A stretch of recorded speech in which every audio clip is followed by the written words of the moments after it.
Tika on Varsanupekha, a unique scripture of Acharya Kundev, and in this Gatha number 4 had been completed yesterday.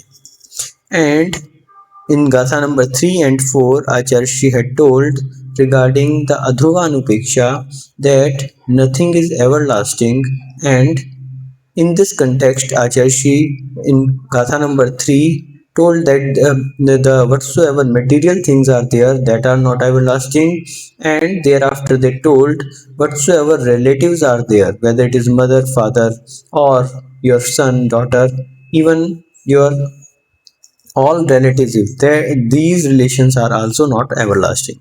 In the last Gatha number 4, Acharya had told that your body is also not everlasting, and whatsoever relating to the body, whether it is your beauty, whether it is your health, whether it is your strength, and all other things, these all things are your five senses. These all things are not everlasting, and they are going to disappear like a rainbow. These things we had seen in the Gatha number 4, and today Acharya is telling in Gatha number 5, the next Gatha is being started, and in this context Acharya is saying further in this regard. बंधुओं, अध्रुवानुपेक्षा यानी संसार की अनित्यता, जिसके विषय में आचार्य श्री कुंदेव गाथा number 3 और 4 के माध्यम से पहले ही बता चुके हैं कि जितने भी सांसारिक वस्तुएं हैं, जितने भी सांसारिक रिश्ते हैं और शरीर से जुड़ी हुई जितनी भी वस्तुएं हैं, ये सब कैसी हैं? अनित्य ही हैं, अशाश्वत ही हैं, कोई भी हमारे साथ जाने वाली नहीं है। कोई भी रिश्ते नाते हैं, वे सब कैसे हैं? अनित्य हैं। कोई भी भोगोपभोग की सामग्रियां हैं, कैसी हैं? अनित्य हैं। जितनी भी शरीर से जुड़ी हुई वस्तुएं, चाहे उनका शक्ति है शरीर की, 5 इंद्रियां हैं, रूप है, ये सब क्या है? अनित्य हैं। लावण्य है, सौंदर्य है, और भी जितनी भी चीजें शरीर से जुड़ी हुई हैं, ये सब अनित्य ही हैं। तो कैसी अनित्य हैं? तो आचार्य ने उदाहरण दिया था इंद्रधनुष की तरह से, तुरंत ही विलय होने वाली हैं, तुरंत ही समाप्त होने वाली हैं। आज आचार्य 5 नंबर गाथा के द्वारा, गाथा नंबर 5 के द्वारा इस विषय में एक और उदाहरण दे रहे हैं कि जैसे जल का बुदबुदा, इंद्रधनुष, बिजली की चमक और मेघ की शोभा, ये कैसे होते हैं? चिरस्थायी नहीं होते। उसी प्रकार से अहमिंद्र और बलदेव आदि पर्याय भी चिरस्थायी नहीं है। तो इस विषय में आचार्य गाथा नंबर 5 के माध्यम से कह रहे हैं, जल बुद्ध बुद्ध सक धनु खन रुचि घन सोहमिव थिरम न हवे अहमिंदट्ठानाई बलदेव बहुदीपज्जाया। जल बुद्ध यानी जल का बुलबुला। जल का बुलबुला देखा है आपने? पानी में कई बार जैसे ही पानी कहीं ऊपर से गिर रहा हो तो उसमें बुलबुले होने लगते हैं। बारिश की बूंद में आपने देखा होगा, जैसे ही जमीन पे गिरती है और अगर कहीं पानी में गिरे तो क्या होता है? एक बुलबुला उत्पन्न हो जाता है। लेकिन वो बुलबुला अभी तो आगे आ रहा है वो चीज। तो जल का बुलबुला, पहले तो वो जल का बुलबुला ही कैसा है? अनित्य है, तुरंत के तुरंत ही समाप्त होने वाला है। और फिर आपने जो बात कही, सक धनु, सक धनु यानी सक धनु, सक यानी शक्र।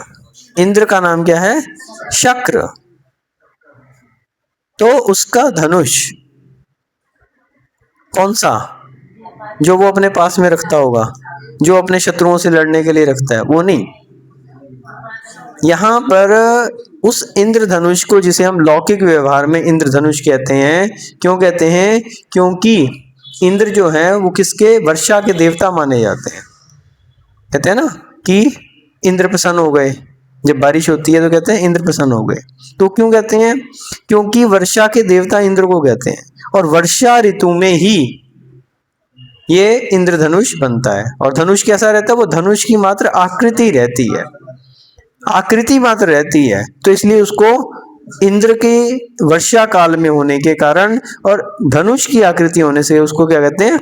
इंद्रधनुष, शक धनु, शक्र। तो जिसके अंदर शक्ति रहती है वो क्या है, शक्र है। ऐसा इंद्र और उसका धनु यानी कि धनुष, यानी जो वर्षा काल में जो आकृति बन जाती है धनुष की, 7 रंग की जो आकृति बन जाती है, तो वो कैसी होती है, अस्थाई होती है। वो भी कैसी होती है, अस्थाई, तुरंत ही समाप्त होने वाली, क्षणिक होती है। और तीसरी क्या कही, क्षण, क्षण रुचि, क्षण, क्षण यानी क्षण, तो क्षणिक। और घन सोहमिव, घन यानी बादल और उनकी शोभा, और क्षण रुचि का क्या अर्थ कहा, बिजली की चमक जैसी, क्षणिक, बिजली की जैसी चमक आती है ना, तो कैसी होती है, तीखी और गायब। तो क्षण रुचि यानी कि क्षणिक रहने वाली जो वो है बिजली की चमक। और फिर घन सोह, घन यानी कि बादल और सोह यानी शोभा। तो सोहमिव थिरम न हवे, तो ये सब चीजें क्या हैं, इनकी तरह से, इनको क्या कहा, इनको दृष्टांत कहा। अभी दृष्टांत आगे बताएंगे। ये तो सब दृष्टांत दिए हैं, और दृष्टांत तो अभी क्या कहा कि इनकी तरह से स्थिरम ना हवे, स्थिर नहीं होते हैं। क्या नहीं होते हैं, अहमिंद, अहमिंद्र का जो पद है, अहमिंद्र का जो स्थान है, अहमिंद ठानाई, यानी कि इंद्र के जो स्थान है, स्थान, तो वो कैसे होते हैं, अस्थाई होते हैं। यहां पे बहुवचन का प्रयोग है, अहमिंद नट्ठानाई, तो स्थान, और उसमें भी बहुवचन का प्रयोग है। जितने भी इंद्र के स्थान हैं, यानी जितने भी पद हैं, और हाँ 16 स्वर्ग से ऊपर जितने भी देव हैं वो सब क्या हैं, अहमिंद्र हैं। 16 स्वर्ग तक कल्प संज्ञा है, तो ये क्या है, कल्पवासी, और उसके ऊपर कल्पातीत, कल्पातीत, वहां पर जितने भी देवता हैं वो सब क्या हैं, अहमिंद्र हैं। अहमिंद्र का अर्थ है कि मैं ही इंद्र हूं, अहम इंद्र, यानी कि मैं ही इंद्र हूं। सभी अपने अपने मर्जी के मालिक हैं, उनके ऊपर कोई भी शासन कर अला नहीं है। 16 स्वर्ग तो कल्प व्यवस्था है, इंद्र है, कहीं प्रतींद्र है, सामानिक है, त्रैतिंशत है, ये सब व्यवस्थाएं हैं वहां पर। लेकिन 16 स्वर्गों से ऊपर ऐसी कोई भी व्यवस्थाएं नहीं है। वहां प्रत्येक इंद्र ही अपने आप, प्रत्येक देवता ही अपने आप में इंद्र है, अहमिंद्र है, वो उसके ऊपर किसी का शासन नहीं चलता। बलदेव यानी जो नारायण का भाई रहता है वो क्या है, बलदेव। तो बलदेव का पद पहुदी प्रज्ञाया, पहुदी यानी प्रभृति, प्रभृति यानी आदि। अब इससे सारी चीजें ले लो, नारायण हो गया, प्रति नारायण हो गया, चक्रवर्ती हो गया, तो इसमें ये सभी चीजें आ गई। पज्जाया यानी कि पर्यायें, तो ये जितनी भी पर्यायें हैं, चाहे वो अहमिंद्र की है, चाहे वो बलदेव की है, चाहे नारायण की है, चक्रवर्ती की है, प्रति नारायण की है, और भी जितने बड़े बड़े पद हैं, ये सब जितनी भी ये सब पर्याय हैं, ये सब कैसी हैं, स्थिरम ना हवे, स्थिर नहीं है। तो ऐसा इन्होंने इस विषय में आचार्य जी ने गाथा नंबर 5 में इस विषय में कहा। तो जल का बुदबुदा, इंद्रधनुष, बिजली की चमक व मेघ की शोभा चिरस्थायी नहीं होते, उन्हीं की तरह से अहमिंद्र, बलदेव आदि पर्याय भी जो हैं वो चिरस्थायी नहीं होती। सर्वोदय टीका, तो इस पर आचार्य विराग साहब जी महाराज ने जो सर्वोदय टीका लिखी उसमें वो क्या कहते हैं, अहमिंद्र ठानाई, अहमिंद्र के स्थान, अहमिंद्र आदि के स्थान, बलदेव पहुदी पज्जाया, जल बुदबुद सक धनु, खन रुचि घन सोह मिव थिरम न हवे इति अन्व्यः, ऐसा अन्वय हुआ। यानी अहमिंद्र आदि के स्थान, बलदेव आदि पर्याय जल बुदबुदे की तरह, और साथ में क्या कहा, सक्क धनु यानी कि इंद्रधनुष की तरह, खन रुचि यानी बिजली की चमक की तरह, और घन सो घन की यानी बादल की शोभा की तरह, थिरम ना हवे स्थिर नहीं होते, ऐसा अन्वय हुआ। अब एक एक शब्द को लेकर आचार्य श्री खुलासा कर रहे हैं। तो पहले सबसे क्या लिया, अहमिंद्रठानाइम, तो अहमिंद्र स्थानानि, अहमिंद्र के स्थान, अहमिंद्र रूपी स्थिति, अहमिंद्र रूपी पद, तो वो क्या है, अहमिंद्र का स्थान। देवानाम समाजे सम्मान कार्य विभागादि दृष्टिया 10 विभागा सन्ति। इंद्र सामानिक त्रय त्रिंशत्, पारिषदः आत्मरक्षः लोकपालः अनीकानि प्रकीर्णः आभियोग्या किलिविशिका इति। तो देवों के अंदर, देवों की समाज में, देवों के जहाँ जो व्यवस्थाएं हैं वहां पे क्या है, सम्मान कार्य, तो सम्मान व कार्य विभाग दृष्टिया, एक तो सम्मान के दृष्टिकोण से और एक कार्य के विभाग की दृष्टि से 10 विभागा सन्ति, 10 विभाग होते हैं। देवों में भी जैसे आपके यहाँ पे व्यवस्थाएं रहती हैं, कोई कोतवाल है, कोई राजा है, कोई राजकुमार है, कोई नौकर चाकर हैं, कोई सफाई कर्मचारी हैं, कोई और भी प्रजा है। तो इस तरह से जैसे यहाँ मनुष्यों में ये सब व्यवस्थाएं रहती हैं, ऐसी व्यवस्थाएं कहाँ रहती हैं, देवों में भी रहती हैं। तो वहां पर इसके 10 विभाग बना दिए। तो 10 विभाग क्या हैं, तो वो 2 दृष्टि से बनाए। पहला तो सम्मान की दृष्टि से, आज्ञा अनुशासन की दृष्टि से, और दूसरा कार्य के विभाग की दृष्टि से कि कौन क्या कार्य करेगा, जिसके लिए जो कार्य सौंप दिया अब वो देव उस कार्य में लगा हुआ है।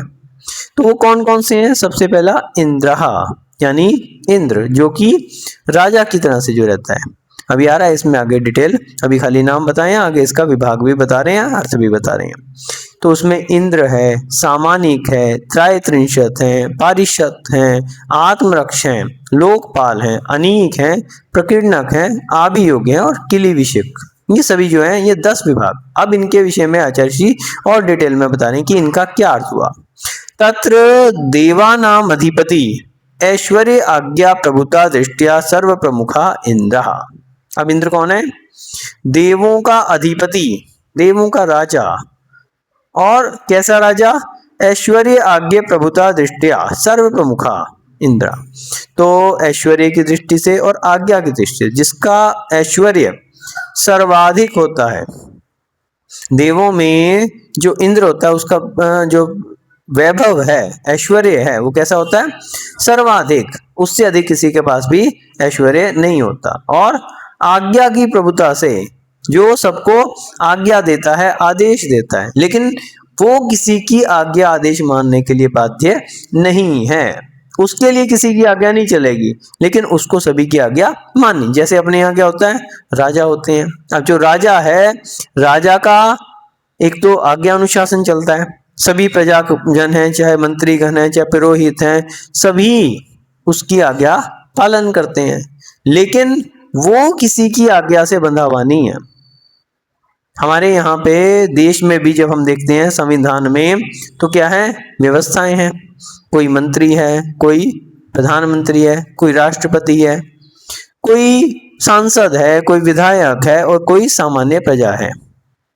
तो जो जिस पद पर है उसको कार्य विभाजन के दृष्टिकोण से उसका पद सौंपा गया है। तो जो राष्ट्रपति है वो कैसा है, राजा की तरह से, देश का प्रथम नागरिक है, पूरे देश में उसकी प्रभुता है एक दृष्टिकोण से, वो किसी की भी आज्ञा का बाध्य नहीं है। यहां तक कि सुप्रीम कोर्ट भी जो है वो राष्ट्रपति को आज्ञा नहीं दे सकता। जब तक वो राष्ट्रपति के पद पर है तब तक सुप्रीम कोर्ट भी उसको आज्ञा नहीं दे सकता।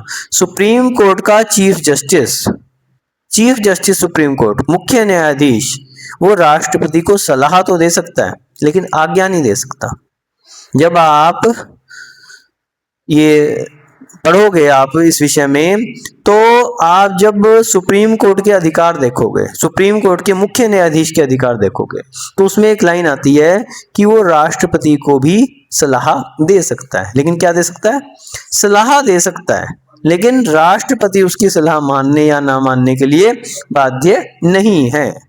यहां तक कि सुप्रीम कोर्ट के चीफ जस्टिस का भी अगर कोई निर्णय है, मुख्य न्यायाधीश का भी यदि कोई उच्चतम न्यायालय, जैसे अपने यहाँ कहेगा सुप्रीम कोर्ट को उच्चतम न्यायालय, जिससे ऊपर कोई न्यायालय नहीं है, उससे जो उसमें भी चीफ जस्टिस यानी मुख्य न्यायाधीश, न्यायाधीश तो बहुत सारे होंगे वहां पे, लेकिन उसमें भी जो मुख्य न्यायाधीश है उसका भी यदि कोई निर्णय है तो राष्ट्रपति उसको बदल सकता है। राष्ट्रपति के पास इतनी पावर है कि वो सुप्रीम कोर्ट के चीफ जस्टिस का भी निर्णय बदल सकता है। शासन तंत्र या यूं कहें कि न्यायपालिका, तो इन सबका अगर कोई अधिपति है तो वो कौन है? राष्ट्रपति है। जल सेना, थल सेना, वायु सेना, इन सबका कौन है अधिपति? राष्ट्रपति है। इसी तरह से जितना भी प्रशासनिक वो है, न्यायपालिका है अथवा जो भी शासन है, प्रशासन है, तीन विभाग होते हैं, एक शासन, एक प्रशासन और एक न्यायपालिका। तो तीनों का अगर कोई अधिपति है वो कौन है? राष्ट्रपति है। तो उसके ऊपर किसी की आज्ञा नहीं चल सकती, वो क्या है? राजा की तरह से। तो इसी तरह से देवों में जो इंद्र है वो क्या है? राजा की तरह से उसकी प्रभुता रहती है, उसका सबके ऊपर आज्ञा और अनुशासन चलता है, वो किसी की आज्ञा मानने के लिए बाध्य नहीं है। तो उसके लिए क्या कहा? इंद्र। और दूसरा क्या कहा?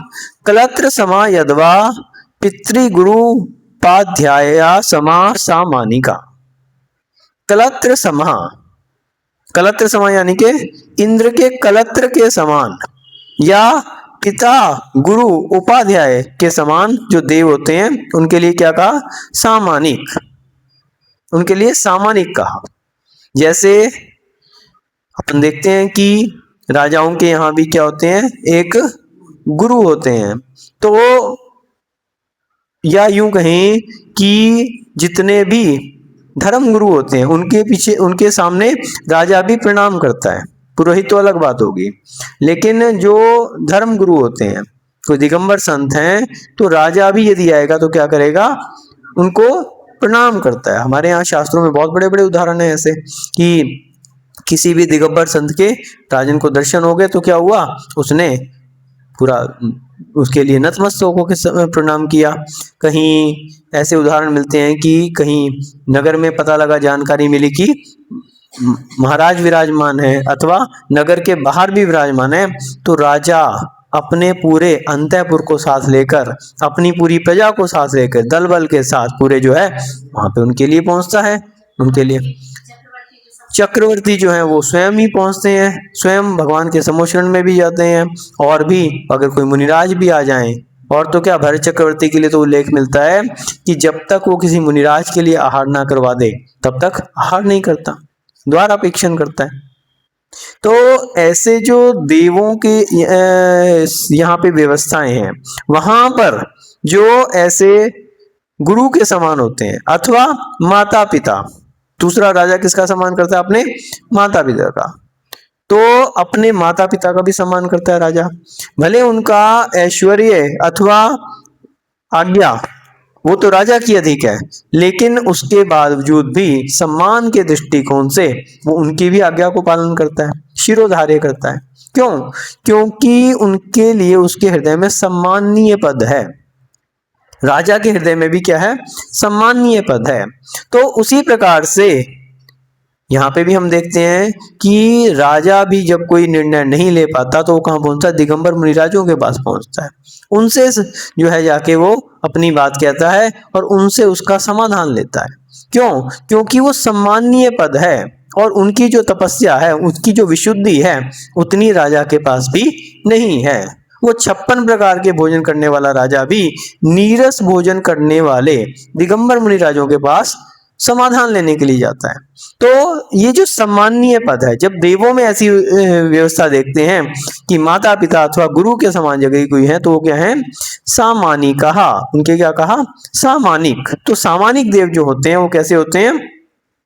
राजा के लिए भी पिता अथवा गुरु के समान होते हैं। मंत्री पुरोहित स्थानीय त्रयत्रिंशः, मंत्री अथवा पुरोहित जैसे हितेशु, हित की बात करने वाले, सलाहकार अथवा कुछ जो उनके सहयोगी, जिसे कहें हम, मंत्री कैसे होते हैं? सहयोगी होते हैं, राजा के प्रत्येक कार्य में सहयोगी होते हैं।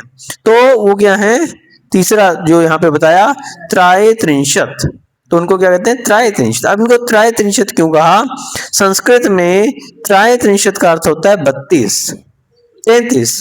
तो 33 होते हैं ये, तो इसलिए इनको त्रयत्रिंशत् कहा कि ये संख्या में कितने होते हैं, 33 होते हैं। यहाँ पर 32 लिखा है, या तो मिस्टेक है। त्रयत्रिंशत् का अर्थ तो वैसे 33 ही होता है। तो त्रयत्रिंशत् यानी के 33, तो संख्या में ये 33 होते हैं। तो ये कैसे होते हैं, मंत्री अथवा पुरोहित की तरह से, जो राजा का हित चाहते हैं। और राजा तो हर काम नहीं कर सकता, तो ये क्या करते हैं, उसमें सहयोगी बनते हैं। राजा ने आज्ञा दे दी तो उसका वैसा करके आएंगे, अथवा राजा के लिए कोई निर्णय लेना है तो उसको बहुत सारी अच्छा वहां पे क्या स्थिति है, कैसा है, क्या है, तो वो सारी की सारी ये क्या करते हैं, सारी की सारी निर्णय, सारी की सारी जानकारी राजा तक पहुंचाते हैं और उसके निर्णय में सहयोगी बनते हैं। सलाह भी दे सकते हैं कि हम यदि ऐसा करेंगे तो ऐसा हो जाएगा, शत्रु राजा आक्रमण कर सकता है, हमारी यहाँ से किले की स्थिति क्या है, कमजोर है, यहाँ से हमें और अधिक फौज लगानी चाहिए, अन्यथा देश के लिए खतरा हो सकता है। तो इस तरह के जो पूरे के पूरी मंत्रिमंडल जो उसकी रहती है, जो उसके लिए अलग अलग विभाग सौंपे होते हैं उसने, किसी के लिए शत्रु से रक्षा का विभाग सौंपा है, जैसे अपने यहाँ देखते हैं ना मंत्रिमंडल होता है, बहुत सारे क्या होते हैं मंत्रिमंडल रहते हैं ना, तो कोई कैसा होता है, फॉरेन मिनिस्टर है, कोई होम मिनिस्टर है, कोई और भी बहुत सारे मंत्री रहते हैं, अलग अलग विभाग सौंपे रहते हैं। किसी के जल एवं संसाधन मंत्री बना दिया, किसी के लिए और भी दुनिया भर के जो ये पूरा जो मंत्रिमंडल है, जरूरी नहीं कि सब जगह एक जैसा हो, जहां जैसी आवश्यकता हो वैसा मंत्रिमंडल रहता है। जिसके लिए जो विभाग महत्वपूर्ण है वहां के अलग मंत्री रहते हैं, खनिज मंत्री है, कोई जल विभाग मंत्री है, कोई होम मिनिस्टर है, अलग अलग कोई वित्त मंत्री है, कोई अन्य अन्य विभागों को संभाले हुए हैं। तो ये सब क्या है, मंत्रिमंडल। तो वो सब क्या है, यहाँ पे क्या कहलाया देवों के यहाँ पे, उसके लिए मंत्री और पुरोहित का जो पद है वो क्या है, त्रयत्रिंशत्, क्योंकि संख्या में कितने होते हैं, 33।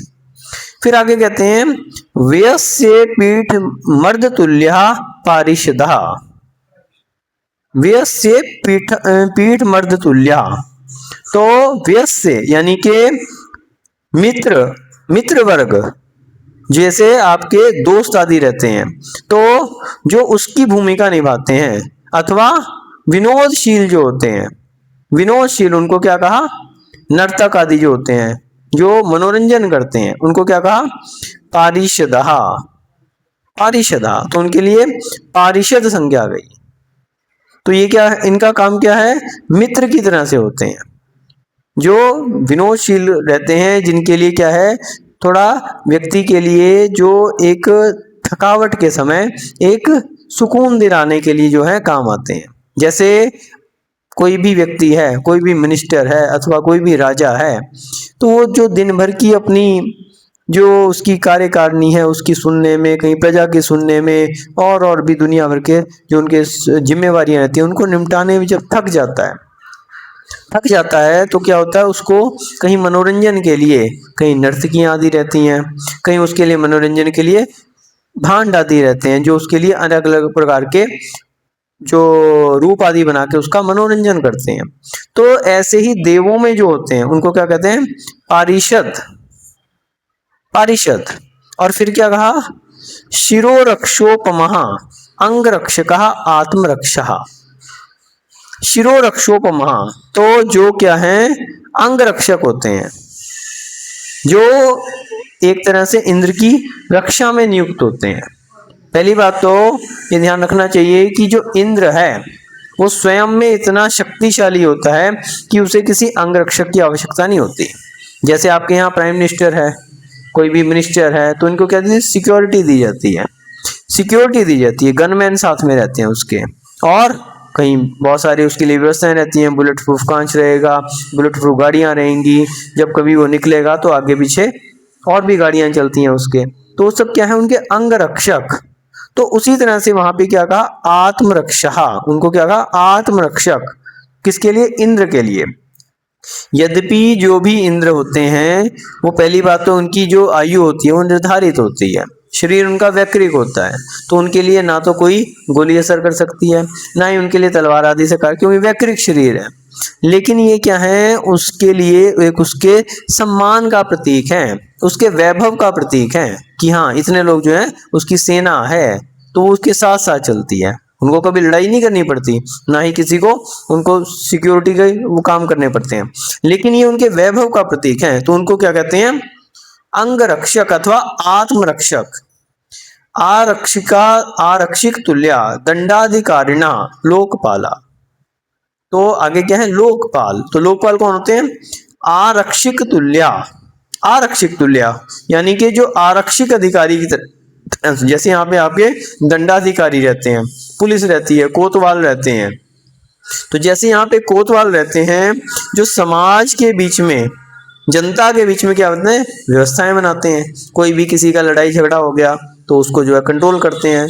पूरे देश में अलग अलग जगह पे चौकियां स्थापित होती हैं, कहीं थाने रखे जाते हैं, वहां पे दंडाधिकारी रहते हैं, न्यायपालिकाएं रहती हैं। ये सबका क्या काम है कि देश में शांति बनी रहे, कहीं भी किसी के अधिकारों का हनन ना हो, समाज की व्यवस्था सही चलती रहे। तो उसी प्रकार से जब हम देवों में देखते हैं तो वहां पे कौन होते हैं ऐसे दंडाधिकारी, लोकपाल, जिन्हें कहते हैं कोतवाल। एक तरह से यूं कहें कोतवाल की तरह से जो होते हैं वो क्या है, लोकपाल। सैनिक स्थानीयानी ऋषभ अश्व गज पदाति नर्तक नर्तकी रथेति सप्तधा विभक्तानि अनीकानि। अनीकानि अनीक, अनीक जाति के क्या हैं ये, सैनिक। जितने भी सैनिक होते हैं, 7 प्रकार की सेनाएं जो हैं इंद्र के यहाँ देवों में होती हैं। जैसे आपके यहाँ पे अपन देखते हैं कहीं थल सेना, कहीं जल सेना, कहीं वायु सेना, और जब राजाओं के यहाँ भी देखते हैं कि कहीं राजाओं के अश्व सेना, गज सेना, तो ये सब रहती हैं। उसी तरह से वहां पर भी सैनिक स्थानान्यानी, जैसे सैनिक होते हैं यहाँ पर, उसी तरह से वहां पर भी सेनाएं रहती हैं। और किसकी, अश्व सेना, ऋषभ सेना, ऋषभ यानी बैल की सेना, अश्व यानी घोड़े की सेना, गज यानी हाथी की सेना, पदाति पैदल चलने वालों की, और फिर गंधर्व, गंधर्व जाति के जो देव रहते हैं, और नर्तकी नृत्य करते हुए जो चलते हैं, और इसके अलावा रथेति रथों की जो सेना रहती है, रथ पर जो सवार रहते हैं, सप्तधा। इस प्रकार से 7 प्रकार की विभक्तानि अनेकानि। तो इस प्रकार से 7 प्रकार से ये विभक्त होते हैं। सेना वाले जो सैनिक जो है, ये 7 प्रकार की सेनाओं में विभक्त होते हैं। पौर जनपद तुल्या प्रकीर्ण कहा। पौर जनपद तुल्या यानी नगर या जिले के जो नागरिक होते हैं, जैसे अपने यहाँ लोकल पर्सन, यूं कहें कि सामान्य जनता, वो कौन है, प्रकीर्ण कहा। प्रकीर्णक का अर्थ क्या होता है, प्रकीर्णक किसे कहते हैं, प्रकीर्णक का क्या अर्थ होता है, कोई किसी को नहीं पता, जो फैले हुए होते हैं, चारों तरफ फैले रहते हैं, तो वो क्या है, प्रकीर्णक है, फैले हुए। पुष्पों की तरह भी हो सकते हैं, मोतियों की तरह से भी हो सकते हैं, बस मेन चीज है कि फैले हुए होने चाहिए। तो चारों तरफ जैसे आप पुष्प बिखेर दो तो चारों तरफ फैल जाते हैं, मोती कहीं गिर जाएं चारों तरफ फैल जाते हैं। तो उस तरह से जो पूरे नगर में, पूरे देश में फैले होते हैं, वो कौन होते हैं, नागरिक होते हैं। भाई प्रधानमंत्री तो एक ही होगा, राष्ट्रपति तो एक ही होगा, मंत्री भी सीमित होंगे, पार्षद भी सीमित होंगे, और आपके विधायक सांसद भी सीमित होंगे, लेकिन नागरिक बहुत सारे होते हैं, चारों ही तरफ फैले, जहां जाओ वहां सामान्य नागरिक तो सभी जगह। तो उसी तरह से जो देवों में भी इस तरह के जो सामान्य देव हैं वो क्या हैं, प्रकीर्णक, जो चारों ओर फैले रहते हैं, सभी जगह जिनका जो है निवास रहता है, ऐसे प्रकीर्ण कहा यानी प्रकीर्णक होते हैं। दास तुल्या अभियोग्या, जो सेवा कर्म में आगे रहते हैं, दासों के समान होते हैं। जैसे आपके यहाँ भृत्य होते हैं, नौकर होते हैं, जो घर में साफ सफाई का अथवा जो भी आपका काम है, दुकान पे आपके नौकर आदि लगे रहते हैं। तो उसी तरह से वहां पे दास का जो कार्य करते हैं, देवों के लिए अमुक व्यवस्था बनानी है, वहां जाना है, कुछ भी करना है, तो सब व्यवस्थाएं बनाते हैं, वो कौन है, दास के तुल्य जो होते हैं। वो वाहन जाति में आ गया, जो उसका वाहन जाति में आ जाता है, तो उसके लिए हाँ, आभि जाति योगी के जो है ये दास ही होते हैं, आभि योगी जाति के। तो जो स्वधर्म इंद्र का क्या होता है, ऐरावत हाथी। तो ये क्या बनते हैं, जब स्वधर्म इंद्र को भगवान का जन्म होता है तो क्या होता है, वो ऐरावत हाथी का रूप बना के 1,00,000 योजन का ऐसा हाथी बन जाता है और उसके ऊपर इंद्र पूरा जो है अपना सवार हो जाता है और पूरे दल बल के साथ नीचे मध्य लोक में आता है। तो ये कौन होते हैं, आभि जाति, आभि योग्य जाति के देव होते हैं। असल में इस तरह का कोई हाथी नहीं रहता, ना ही वो हाथी जो है कोई तिरंच पर्याय का है, बल्कि देव पर्याय का देव है, जो विक्रिया से, देवों में क्या विक्रिया रहती है, और इतनी विक्रिया रहती है कि 1,00,000 योजन जम्बू द्वीप के समान इतना बड़े विस्तार का रूप जो बना लेता है, उस पे पूरा देव परिकर जो है सवार हो जाता है। और विशेषता क्या होती है, जब आकाश में होता है तो 1,00,000 योजन का होता है, और जब अयोध्या में पहुंचता है तो बिल्कुल छोटा रूप बना लेता है। तो ये उसकी विक्रिया है। तो ये सब कौन होते हैं, आभि जाति। और फिर क्या, अंत्यवासी समा किली विशिका। अंत्यवासी यानी पापशील और अंत्यवासी अधम वर्ग के जैसे देवों को क्या कहते हैं, किली विशक। जैसे यहाँ पे चांडाल होते हैं जो इस तरह के नीच कार्य करते हैं। नीच कार्य का अर्थ यह है कि अब उनकी जाति कैसी है, नीच वर्ग के उनके लिए कहा। किसी के लिए कोई प्राण दंड दे दिया तब उसको फांसी पे चढ़ाना है, तो इस तरह के जो कार्य सौंपे जाते हैं वो कौन होते हैं, वहां पे किली विषय कहा। यद्यपि वहां पे कोई फांसी आदि के वो नहीं रहते, लेकिन जो अधम वर्ग के माने जाते हैं, जिनके लिए नीची जाति के देव कहे जाते हैं, वो कौन होते हैं, किली विषय कहा। व्यंतरेषु ज्योतिषकेषु च त्रयत्रिंशत् लोकपालाश्च न भवन्ति। तो जो 4 प्रकार के देव होते हैं, विमानवासी, व्यंतर, ज्योतिष और कल्पवासी। तो विमानवासी, व्यंतर, ज्योतिष और भवनवासी। तो इसमें भवनवासी और जो विमानवासी हैं, इनमें तो ये 10 प्रकार की व्यवस्थाएं रहती हैं, लेकिन जो व्यंतर और ज्योतिष हैं इनमें 2 कम रहते हैं। ना तो वहां पे त्रयत्रिंशत् होते हैं और ना ही लोकपाल होते हैं, वहां पे 8 प्रकार के ये देव हुआ करते हैं। इस प्रकार से यहाँ पर, जैसे यहाँ पर हमने यहाँ की व्यवस्थाएं देखी, ऐसे देवों की भी व्यवस्थाओं के विषय में आचार्य ने कहा कि ये सब व्यवस्थाएं जो हैं देवों के यहाँ पाई जाती हैं। इससे आगे आचार्य श्री अहमिंद्र की बात करेंगे कि यहाँ तक जितने भी विमानवासी देव हैं ये कौन है, ये हैं कल्पवासी। और इसके बाद इससे 16 स्वर्ग तक की ये सब व्यवस्थाएं हैं। 16 स्वर्ग से ऊपर कल्पातीत होते हैं और वहां पर सभी अहमिंद्र ही होते हैं, वहां पर इस तरह की व्यवस्थाएं नहीं रहती। उसके विषय में आगे आचार्य श्री कल देखेंगे। ओम नमः सिद्धेभ्यः।